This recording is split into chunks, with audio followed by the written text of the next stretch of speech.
Hello and welcome to another edition of GV Bounce. I'm Damen Francis. Alongside me is Hannah Driscoll. How are you, Hannah? Yeah, not too bad. Going well for a Friday. Looking forward to another round of Goulburn Valley Football. Of course, number 3 ranked country league now after the interleague round.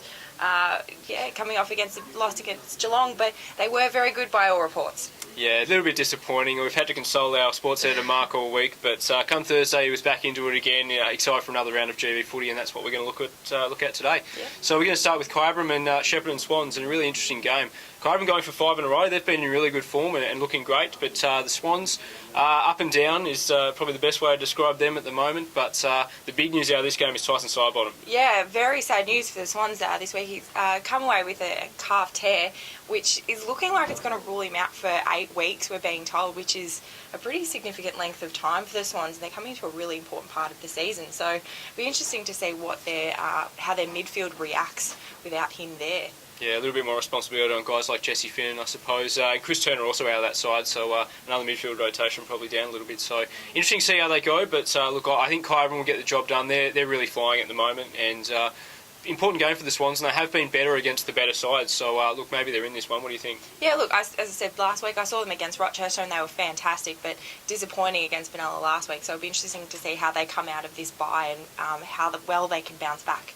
Absolutely. Next game we're going to look at is Shepparton United and Uriah, and what can you say about this one, Hannah? It's it's hard to see anything other than United win. They of course lost to Tatura a couple of weeks ago in their last round. That was a huge game, and they were pretty good by all accounts. Mark was pretty impressed with United despite them going down, so I'm sure they'll bounce back against Uriah. Yeah, look, Coach Mark Quarry said, it would have been good to be able to keep going after that game to try and bounce back after such a disappointing loss. But yeah, you can't. At home, you have to go United against Uriah. Yeah, well, Uriah coach David Gleeson did say that he likes playing on Deakin Reserve and he thinks it'll suit his side, so look, maybe that gives him a bit of hope, but we'll just have to wait and see.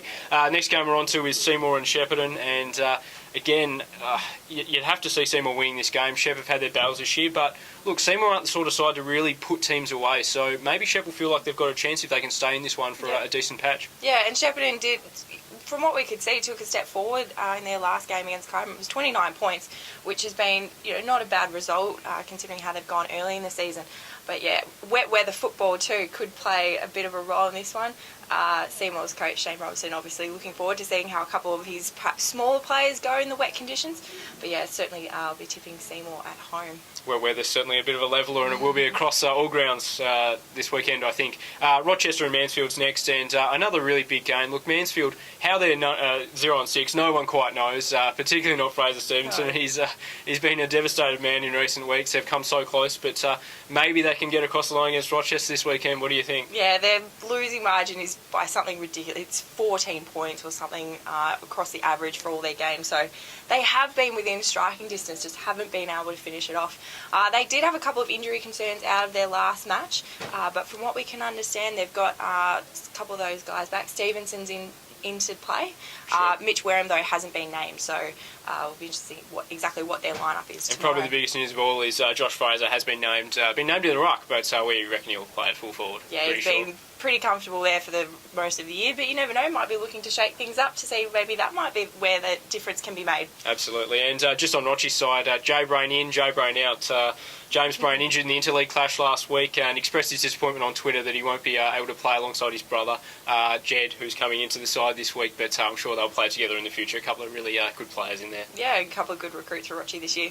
For sure, and Rupner Tatura is the next one, and this is another huge game. Tat, the big games keep rolling for Tat. Look, Rupner have got all their flying players in, including Jason Rowe, former Brisbane Lion. He'll be in for his first game.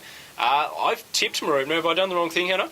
Oh, I don't know. Tatura, look, they've been flying the last couple of weeks, but the big talking point of this match probably has to be the ruck contest. You've got big Paul Kirby up against Mark Blake. This will be a fantastic contest. Absolutely. Well, like I said, I've tipped Marubna, but I can see it going either way, absolutely. And just lastly, we're going to touch on Echuca and Benalla. Benalla unchanged. They're absolutely flying at the moment, taking everyone by surprise, but they're just fantastic. And coming up against Echuca this week, Echuca obviously desperate for a win. What do you think of this? Echuca, the other side to not have a win at the moment, along with Shepparton and Mansfield. But Benalla coach Luke Morgan spoke very highly of them, said probably the best side to going around to not have a win on the board. So he's not taking this game lightly, and they've got a very tough couple of weeks coming up by the time they play Echuca again in round 12. So yeah, they'll be looking to get a win on the board to start that ball rolling. Probably the most impressive thing for me about Benell this year is how professional they've been.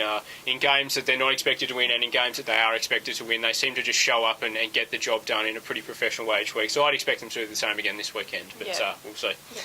All right, well, that's another GB bounce done for another week. So get along to your local ground this weekend, brave the wet weather and enjoy the weekend.